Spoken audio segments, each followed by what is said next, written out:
La señorita Angie Díaz era una hermosa mujer latina de piel morena y baja estatura, oriunda de Nicaragua al sur del continente americano, quien también vivió en Texas, Estados Unidos, luego de contraer nupcias con quien fuera su esposo norteamericano, oriundo de Texas, el señor Jared Discus, de su misma edad, 21 años. Juntos parecían una pareja ideal, se demostraban gran cariño en público y en las fotografías de sus redes sociales, a pesar de lo prematuro de su matrimonio, al cual no asistió nadie, presuntamente al no organizar una celebración formal por falta de dinero y recursos económicos. Aún así, parecía indeleble la relación que estaban gestando juntos. Los planes eran miles y no tenían espera. La pareja se mudó a la propiedad de los padres de Jared Discus en Texas, en una casa justo detrás de la casa de los suegros de Angie Díaz, con quien de hecho se llevaba muy bien, aunque en el interior de su intimidad, como pareja con Jared Discus en casa, se desataba un infierno doméstico a diario lleno de abusos, celos y situaciones de violencia en donde las agresiones y los gritos eran constantes por parte del corpulento texano y su mal carácter, el cual solo manifestaba en su hogar. Si bien el panorama comenzó a ser muy oscuro, la mujer pensó que podía sortear esta situación con el tiempo. Sus suegros alarmados testificaron detalles de discusiones constantes ante los tribunales, evidenciando un patrón de comportamiento violento y abusivo por parte de Jared, quien casi duplicaba el tamaño de su esposa y con quien siempre se mostró controlador e impulsivo. El pasado mes de enero del 2023, el padre de Jared llamó a la policía para reportar el cuerpo de una mujer sin vida en el interior del apartamento de su hijo. La policía al llegar notó un escenario horrendo en donde un cuerpo inerte sin cabeza reposaba en la recámara de la pareja, mientras un hombre corpulento con la mirada perdida esperaba que la policía examinara su propiedad con el cuerpo salpicado de sangre, igual que la casa entera.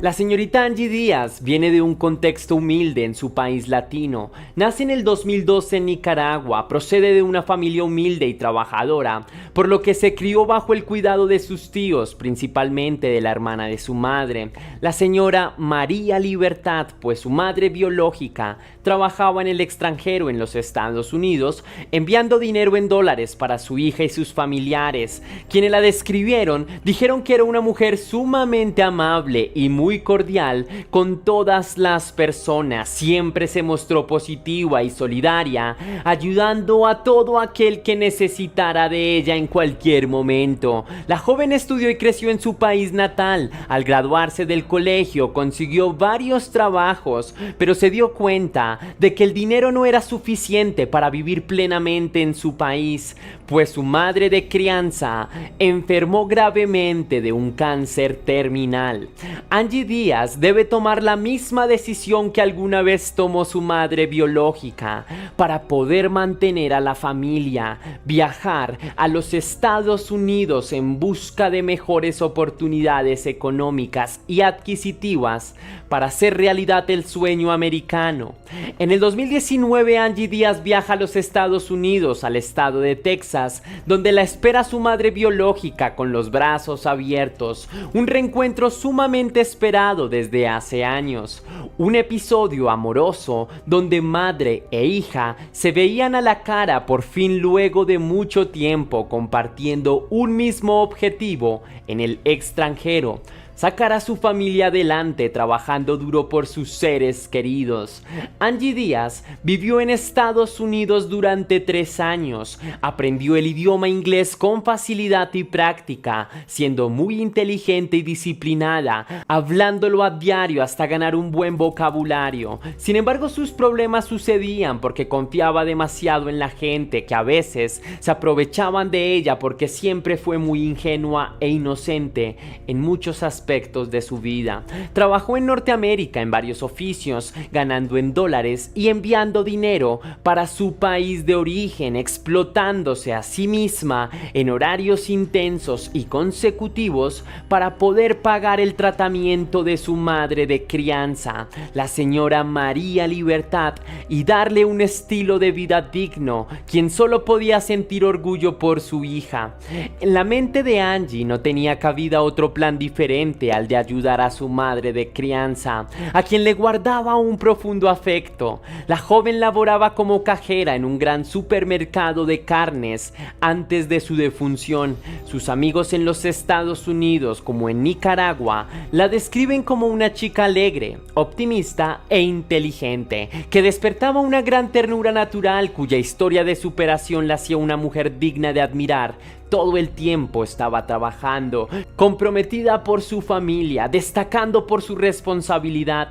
Las redes sociales también atrajeron la atención de la comprometida mujer, quien publicaba su propio contenido de entrenamiento físico con rutinas y entrenamientos que juiciosamente mantenía y repetía a diario, fortaleciendo sus facultades físicas y su belleza, lo que naturalmente hizo que varios pretendientes intentaran coquetear con ella. Angie Díaz soñaba con poder llegar a muchas personas y lograr vivir como una influenciadora, haciendo videos para YouTube y publicando su vida en redes sociales, pero la muerte prematura a manos de su esposo haría añicos sus aspiraciones futuras.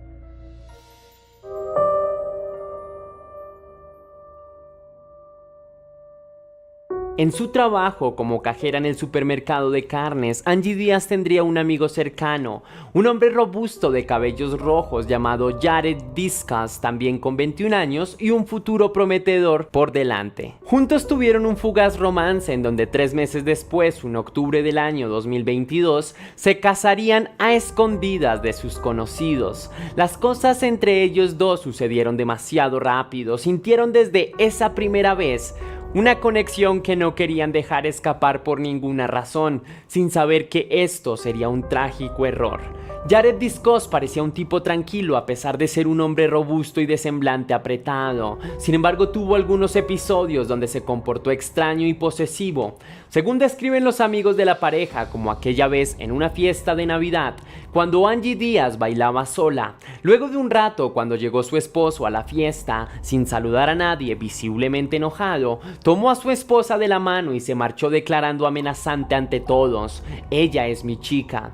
Desde esa vez dejó en claro que era profundamente celoso, pero en ese momento Angie no pensó que las cosas podrían llegar demasiado lejos. La policía reportaría que desde el domicilio de la pareja varias veces habrían salido frecuentes denuncias telefónicas por maltrato doméstico, discusiones y agresiones reportadas entre la pareja, pero que no pasaron de una discusión y un llamado de atención por parte de las autoridades, sin denuncias formales ni arrestos, con la única condición de no repetir el incidente, pero nunca se abrió una investigación seria o se castigó a Jared Discos por su comportamiento, lo que le daba a este más dominio de la situación, pues aprovechaba su nula investigación para seguir maltratando a su chica Angie Díaz.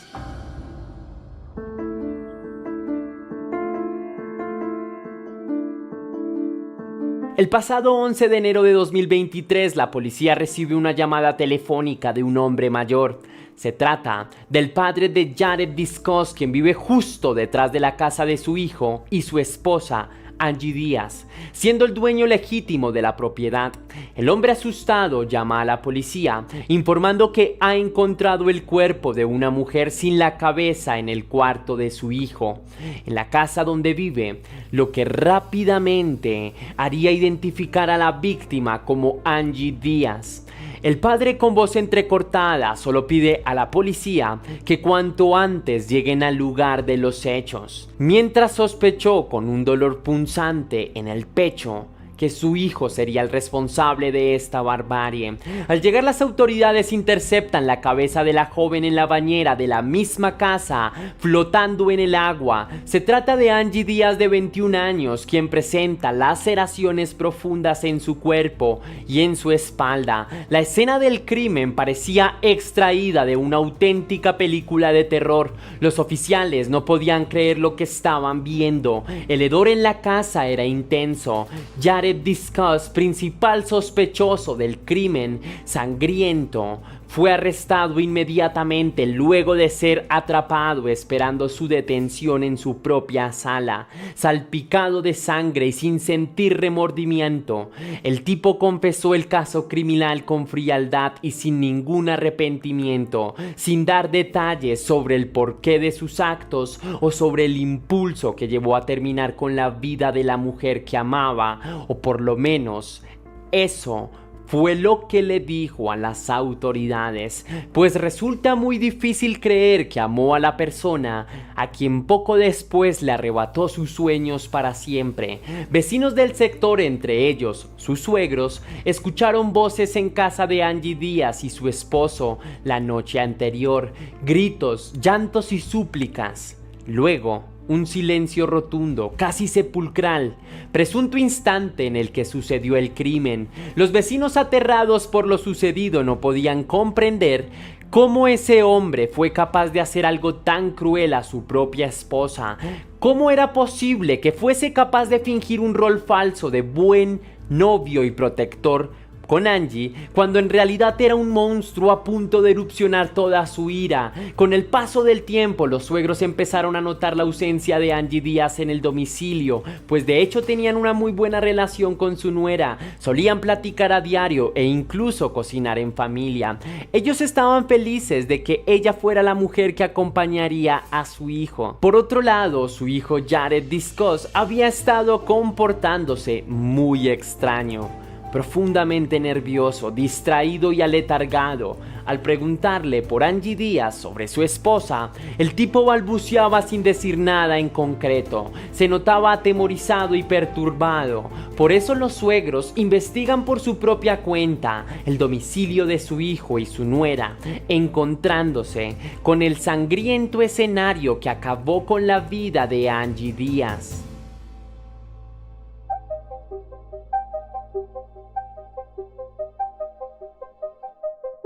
En el trabajo de Angie Díaz, varios compañeros habían notado un cambio de actitud y de ánimo en ella los últimos días. La veían más distraída que de costumbre.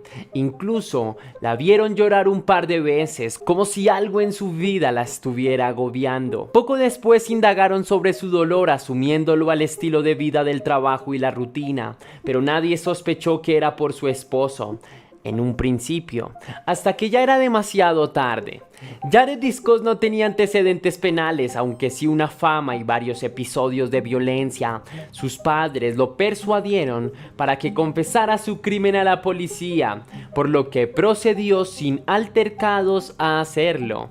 El día después del crimen, Jared Discos fue a trabajar, pero solo tomó un refresco de su trabajo y luego se marchó sin pagarlo. Angie Díaz, quien ya estaba muerta, no pudo ser rastreada por sus colegas de trabajo. Jared Discos es condenado a pagar una fianza de $500,000 a la familia de la víctima, mientras espera su sentencia en prisión, la cual se presume será una cadena perpetua debido a lo atroz y sanguinario de su crimen. Espero que todas aquellas personas que hayan visto este caso reflexionen profundamente sobre sus comportamientos y los comportamientos de esta sociedad. No podemos seguir maquillando las relaciones sentimentales. De verdad me resulta increíble pensar que nos pueden fingir amor durante un tiempo y después esa misma persona que nos amaba nos puede acabar truncando la vida de forma definitiva. Por favor, hombres que estén aquí, espero que protejan a sus parejas, nunca les vayan a levantar la mano ni lastimar de ninguna forma. Estoy seguro que fomentando una buena comunicación entre ambos, se puede prosperar un ambiente armónico que todo el mundo desearía tener. No permitamos que las mujeres sientan miedo de amar a un hombre y entregarse por completo, pero debemos comprender que ellas tienen todos los argumentos para sentir miedo de las relaciones. Espero que ese panorama lo podamos cambiar con conciencia y con investigaciones como esta.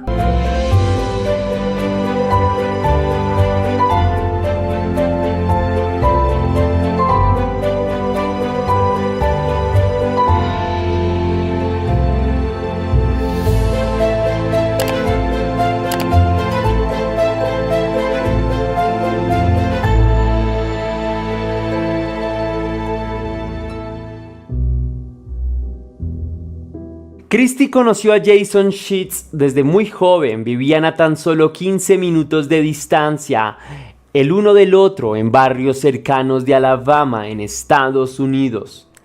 Posteriormente, asistían a la misma escuela secundaria, donde se enamoraron profundamente y empezaron una relación afectiva que iría más allá de la secundaria.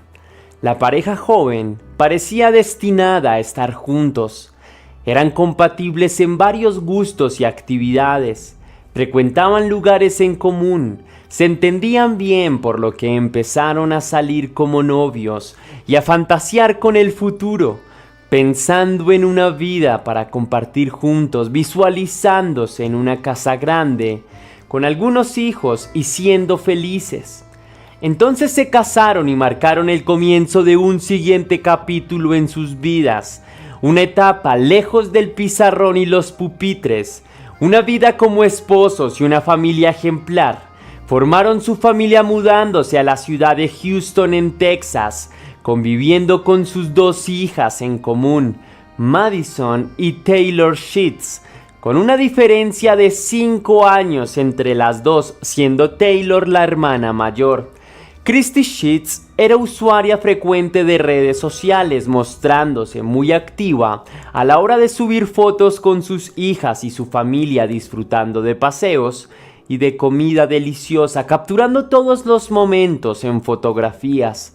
Incluso cuando había problemas familiares o discusiones, las redes se encargaban de limpiar las asperezas y mostrar una clásica familia feliz americana, hogareña y afectuosa.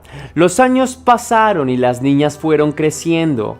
Madison Sheets, la niña menor de la familia, estudiaba en la secundaria, faltando solo un año para su graduación. También cuidaba niños a tiempo parcial para ganar su propio dinero y comprarse sus cosas, mostrándose muy emprendedora y sagaz, pues esto no interfiere en lo absoluto con sus estudios, manteniendo buenas calificaciones y un promedio decente. Taylor Sheets, la hermana mayor, era profesora de tiempo completo en una guardería, fascinada por la pedagogía infantil y el trabajo con los niños. A pesar de ser una adulta y tener su propia vida, permanecía mucho con sus padres, a quienes amaba de sobremanera. Sale con un chico que conoció hace más de un año, Christie Sheets, madre de las niñas. Soñaba con un día ser artista, siendo una mujer creativa y simpática. Era hogareña y una madre amorosa, así la describían sus vecinos y familiares. Jason Sheets, esposo de Christie, era un marido cariñoso y respetuoso, un devoto cristiano y un padre responsable.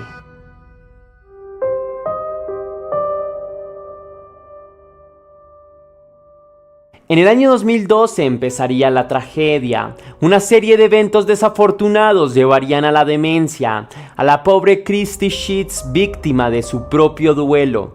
Su abuelo de crianza había muerto por causas naturales. Sin embargo, representaba demasiado para Christie, pues fue el hombre que la cuidó desde pequeña y la escuchó siempre, siendo para ella un ejemplo de vida, un ídolo entre muchos hombres, una figura heroica de gran influencia para su vida. Y sentía que sin él quedaba absolutamente sola en el mundo, incluso si habían personas apoyándola.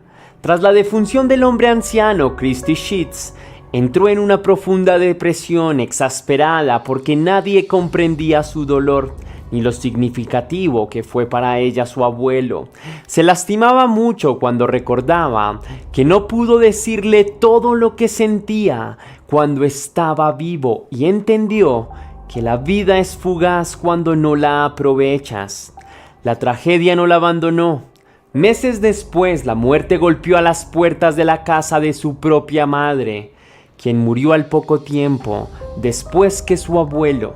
Otra pérdida dura para ella, su madre, quien era también su mejor amiga, su confidente de toda la vida, había dejado el mundo como su abuelo, lo que potenció sus tristezas y preocupaciones, aumentando el cuadro de depresión que ya padecía. Pero en esta ocasión, cuando su madre se fue de este mundo, la mujer sintió que también se fue una parte suya para siempre.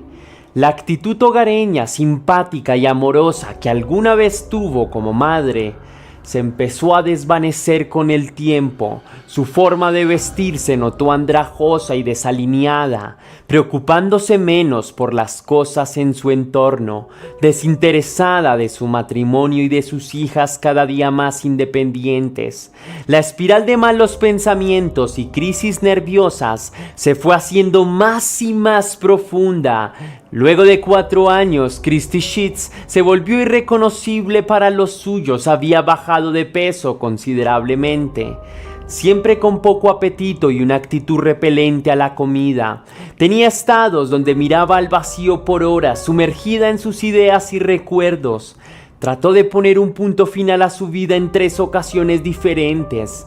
Sus familiares, preocupados por ella, al ver que seguía sufriendo, deciden internarla y llevarla a tratamiento clínico. Pero todo resulta inútil, porque no presenta mejoras ni intenciones de cambio. Su dolor está presente todo el tiempo, quemando profundamente su cabeza. La experiencia de ver a la muerte cara a cara, de ser testigo de cómo se lleva a nuestros seres más queridos, incluso puede ser algo traumático para algunas personas. Depende de los vínculos y relaciones que hayamos forjado con el otro.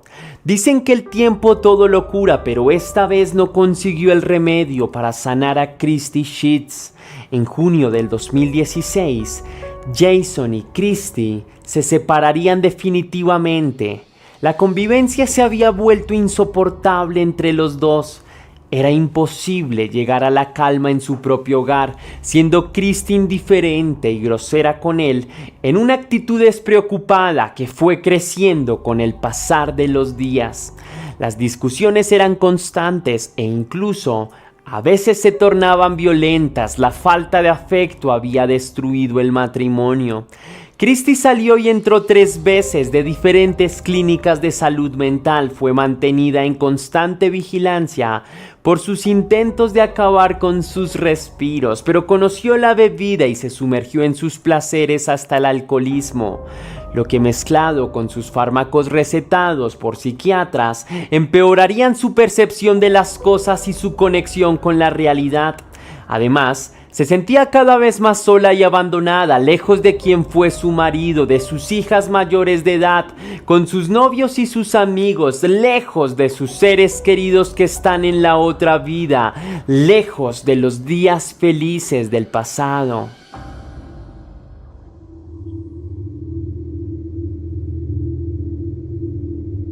El 24 de junio del 2016, Taylor Sheets visitaría a sus padres. Platicarían sobre la vida y buenas noticias para compartir, pero la actitud de Christy, su madre, amargaría la disposición de su hija, quien le llevaba el mensaje de su próxima boda.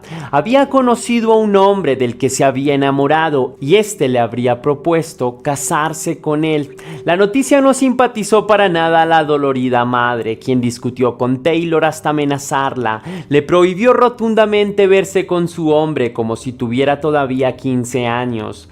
Taylor, quien ya era una mujer profesional con la mayoría de edad e independiente, se molestó con su madre y quiso marcharse inmediatamente de la casa. Luego intervino Jason, su padre, quien también estaba presente.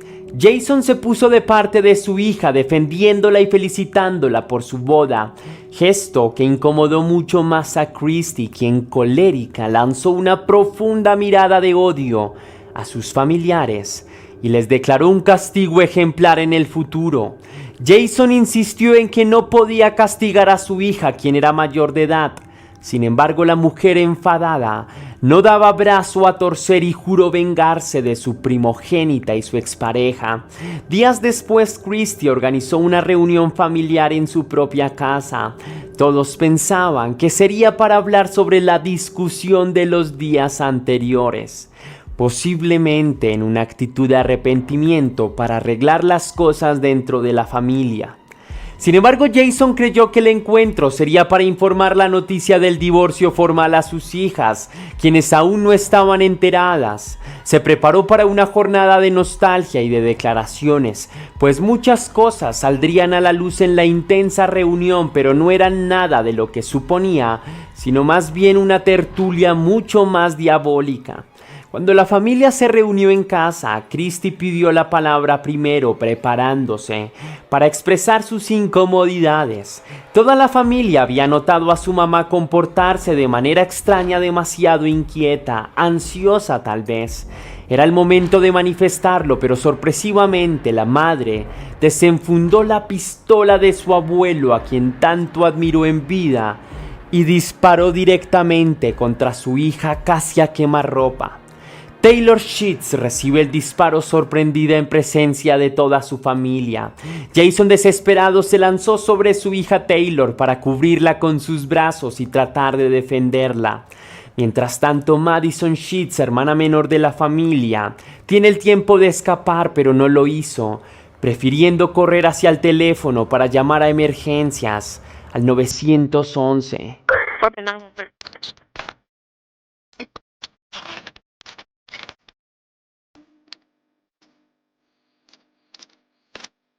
Mientras solicita la ayuda, recibe varios disparos por la espalda propiciados por su propia progenitora, desplegándose al suelo asesinada, mientras del otro lado de la línea solo se oían gritos y ruegos de una familia hacia su propia madre, pidiendo clemencia, pidiendo piedad a la psicótica verduga. Jason logra salir con su hija Taylor hasta la calle, alarmando a todo el vecindario con la ruidosa tragedia. Taylor Sheets logra volver a llamar al 911 y pedir ayuda mientras resiste su herida de bala, pero nuevamente su madre Christy dispara contra ella 2 ocasiones más por la espalda. Vecinos logran llamar a la policía. Un vecino declara a los agentes policíacos que escuchó a Jason Sheets gritar: "No hagas esto, son nuestras hijas". Luego, algunos disparos y al hombre correr calle abajo. Christy entró a casa nuevamente mientras su esposo y su hija herida escapaban, solo para recargar el arma de fuego, a ir tras ellos, continuando la pesadilla. La mujer disparó a su primogénita una vez más a la distancia, sin importar a la presencia de la policía que ya acordonaba el lugar para emboscarla. Rodeado de policías con su arma humeante, mira a los ojos de su aterrorizado marido, quien mantiene en brazos a su hija sangrando. Christy sonríe en la distancia a su ex esposo y le apunta con el arma cargada, dispuesta a acabar con él, pero es dada de baja antes de disparar, neutralizada en el acto por un oficial de policía, antes de asesinar también a su marido. Taylor Sheets fue trasladada en avión por emergencias a un hospital cercano, pero no logró sobrevivir a 3 impactos de bala. 3 miembros de la familia Sheets fueron asesinados a tiros. Taylor Sheets, graduada con honores de la universidad, maestra de preescolar y próxima esposa. Madison Sheets, a punto de graduarse de la escuela, emprendedora y creativa. Finalmente, Christy, desesperada por su dolor, asesinada por la policía. Jason Sheets quedó solo, sometido a la venganza de su esposa, quien sufrió por perder a sus seres más queridos. tal como pasó con él ese junio del 2016. Actualmente trata de reconstruir su vida con la ayuda de profesionales en salud mental.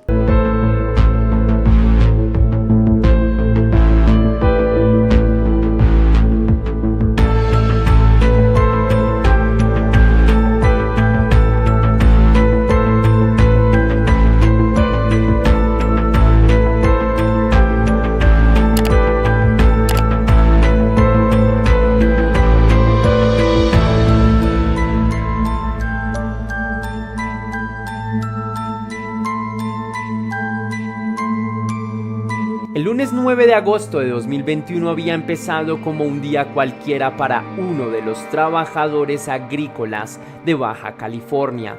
El hombre se había levantado antes de que el día empezara a arrojar sus primeros rayos de sol y había salido a realizar sus labores diarias, lleno de entusiasmo, pero nada lo podría haber preparado para el tenebroso descubrimiento que estaba por tener.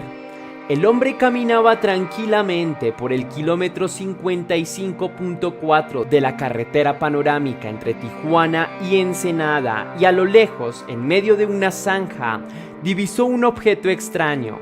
El hombre no apuró el paso, siguió trabajando la tierra tranquilamente, hasta que finalmente estuvo lo suficientemente cerca. Cuando vio el objeto, el corazón del hombre estuvo al borde de detenerse. Sus ojos, parcos, acostumbrados a la vida y a sus desgracias, de repente se pusieron vidriosos y siniestros.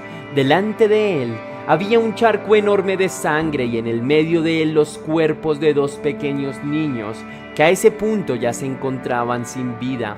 Las autoridades de Baja California recibieron la llamada del hombre que reportaba el descubrimiento del cuerpo sin vida de dos niños e inmediatamente tuvieron que movilizarse hasta la zona indicada, y cuando llegaron hasta el lugar ya estaba atestado de curiosos y personas que lloraban, y las autoridades esperaban encontrarse con una escena tan macabra. Decían las personas que parecía el acto de alguna secta satánica, que no era posible que una persona fuera capaz de tanta maldad. Lo que las autoridades encontraron era totalmente aterrador. Se trataba de dos pequeños, el niño de no más de 2 años de edad y la niña probablemente no había cumplido todavía el primer año. En el cuerpo de los dos menores habían raspones y varios moretones, pero lo que les había causado la muerte había sido un arma cortopunzante, pues el pequeño había sido apuñalado hasta 17 veces, mientras que la inocente niña tenía en su todavía diminuto cuerpo 12 heridas. Las autoridades revisaron con cautela y mucha atención la zona y encontraron una estaca de madera cubierta de sangre. En principio se creyó que esta había sido el arma homicida. Las autoridades alertaron a los medios de comunicación, quienes calificaron el asesinato como una completa monstruosidad.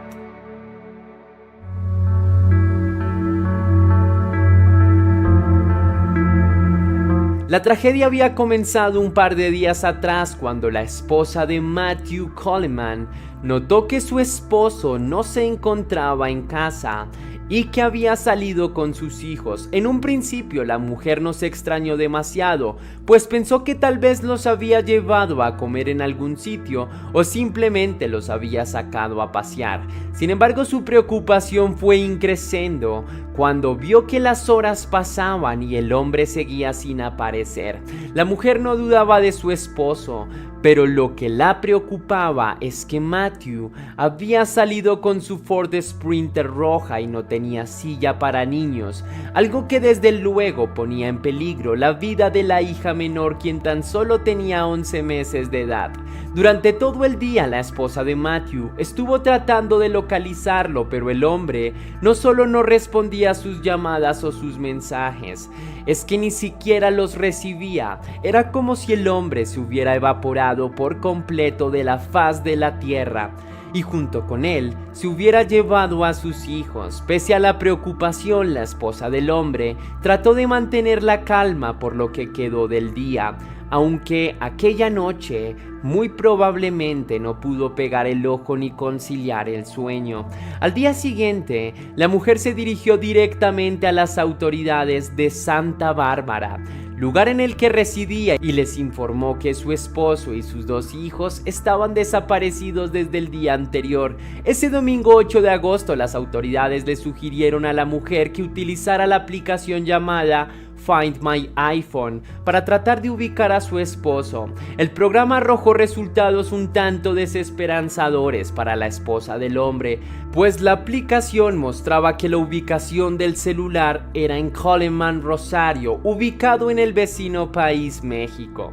La mujer volvió a expresar a la policía que temía sobre todo porque el auto no tenía asiento para niños, y junto con su esposo estaban sus niños de 2 años y 11 meses. La mujer en ningún momento pensó que su esposo pudiera hacerle algo malo a sus hijos. No obstante, la policía encendió sus alarmas, pues podía tratarse de un caso de secuestro por parte de los padres. Por este motivo, los agentes empezaron a realizar un interrogatorio para saber si su esposo tenía algún tipo de motivo para querer abandonar o alejarla de sus hijos. La mujer respondió que nunca habían tenido demasiados problemas y que financieramente los dos aportaban en la casa. Según ella, todo estaba perfectamente, y nos explicaba cómo Matthew había podido tomar una decisión tan descabellada. Es más, Abby informó que los días anteriores junto con su esposo habían estado haciendo las maletas, pues tenían programado salir de vacaciones 2 días después. Inmediatamente la policía de Santa Bárbara puso sobre aviso al FBI, pues debido a que el hombre estaba fuera de territorio norteamericano, las autoridades locales no podían hacer demasiado. El FBI informó a las autoridades nacionales.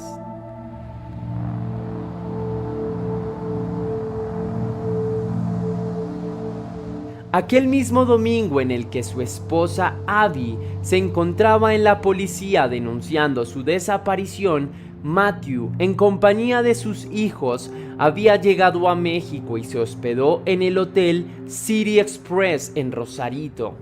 La dueña del hotel, Malena Rivas, dijo que no olvidaba el rostro del hombre ni de los niños, pues todos estaban bastante apuestos. Incluso recuerda que el hombre les decía a sus 2 chiquillos que pronto verían a su madre. Naturalmente, para la mujer era una escena tierna y nunca llegó a pensar que detrás de esa figura paternal amable y cariñosa estuviera una persona que presuntamente había secuestrado a sus 2 hijos. En aquella oportunidad la familia completa pasó la noche en el hotel y la mujer vio cómo al otro día en horas de la mañana el hombre salió acompañado de sus 2 hijos y se montó en su carro. Algunas horas después, ese mismo 9 de agosto de 2021, Matthew se movilizaba por el puerto de entrada en San Isidro cuando agentes de la policía fronteriza lo interceptaron. El hombre dijo que todo estaba en orden. No obstante, las autoridades le preguntaron si viajaba solo, a lo que el hombre respondió afirmativamente. No obstante, los policías revisaron detenidamente el carro y en él encontraron la ropa de unos niños, un biberón y manchas de sangre. Inmediatamente interrogaron al hombre y le preguntaron dónde estaban sus hijos, y él respondió que estaban en casa con su madre, pero los policías no tragaron entero. Además, el hombre coincidía con el perfil del hombre que buscaban. Cuando comprobaron su identidad, los agentes fronterizos se pusieron en contacto con la policía de Rosarito y les informaron que habían encontrado al sospechoso, pero no a los 2 niños. A esas alturas la policía de Rosarito ya había identificado a los 2 pequeños que habían sido encontrados aquella mañana del lunes 9 de agosto. Se trataban de los 2 hijos del hombre que habían acabado de capturar. Luego de un corto interrogatorio, Matthew Coleman aceptó que había acabado a sus 2 hijos.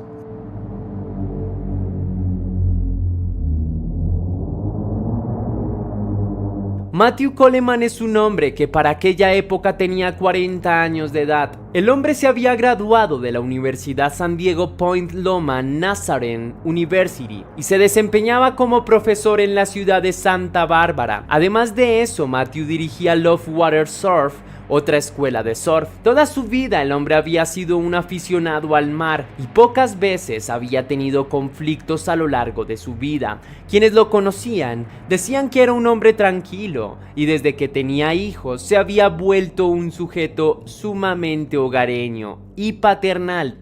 Siempre consentía a sus hijos y le encantaba pasar tiempo con ellos.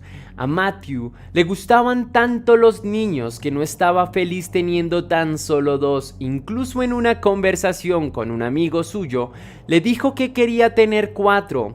Cuando el amigo le había preguntado cómo haría para tener 4 niños pequeños juntos, él dijo que no importaba, que a ese punto ya era inmune a los fluidos corporales y que le encantaban. Ninguna persona que conociera a Matthew habría sospechado que el hombre sería capaz de cometer una brutalidad de esas dimensiones en contra de sus propios hijos, a quienes decía amar tanto.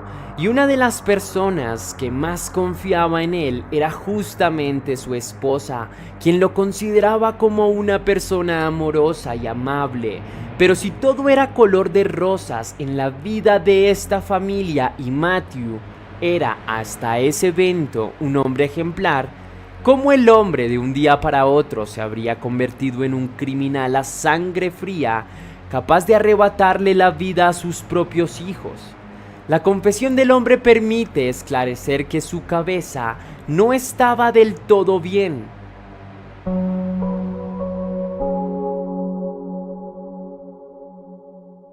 Una vez el individuo fue capturado, fue llevado hasta las oficinas del FBI y una vez allí comenzó el interrogatorio en el cual el hombre se mostró colaborativo desde el primer momento. Sin embargo, lo que indignó a todo el mundo fue la causa por la cual este hombre acabó a sus hijos, pues en la declaración jurada expresó que había empezado a recibir señales y visiones de que tenía que acabar a sus hijos porque tenían ADN de serpiente que la madre de los niños les había transmitido y que esto podía atentar en contra de todas las vidas humanas.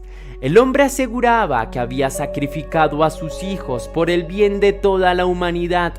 El hombre también expresó que había acabado con los 2 niños disparándoles con un arma para la pesca, una especie de arpón que utilizó en reiteradas ocasiones y que había arrojado sobre la carretera acompañado de unas sábanas de bebés. Las autoridades mexicanas lograron encontrar el arma homicida. Cuando el hombre fue interrogado acerca de las visiones, esbozó que se había obsesionado con teorías conspirativas como los Illuminatis y especialmente con la teoría conspirativa de los QAnon, quienes supuestamente le habrían dado las señales. La teoría de QAnon empezó en el año 2017 cuando un individuo que se autodenominó Q publicó información sensible en uno de los foros más controversiales de internet, 4chan. En la publicación el hombre decía pertenecer a altas esferas del gobierno y decía que era evidente que se estaba llevando a cabo un plan para sacar del gobierno al entonces presidente Donald Trump, quien supuestamente estaba luchando contra un estado profundo que adoraba las prácticas satánicas y que además ejercía el canibalismo. A causa de la teoría de QAnon, han sido numerosos los casos criminales que se han producido, entre ellos el mitin del Capitolio de los Estados Unidos en 2019, entre otros eventos de violencia doméstica. El FBI en el 2019 ya había calificado como criminales a los seguidores de este grupo. A estas alturas, el juicio de Matthew Coleman todavía está teniendo lugar. Lo más probable es que el hombre sea condenado a cadena perpetua, aunque en las pruebas psicológicas que se le han realizado han encontrado evidencias de que el otro pudo haber sufrido un brote psicótico. Esperemos que se haga justicia y este individuo pague por sus crímenes. Es increíble saber cómo hay personas que son capaces de atentar con la vida de sus propios seres queridos por creencias o información que reciben de internet. Sin duda alguna, esto demuestra que hay muchísimas personas en toda internet que no saben cómo se consume el contenido y que creen todo lo que está publicado.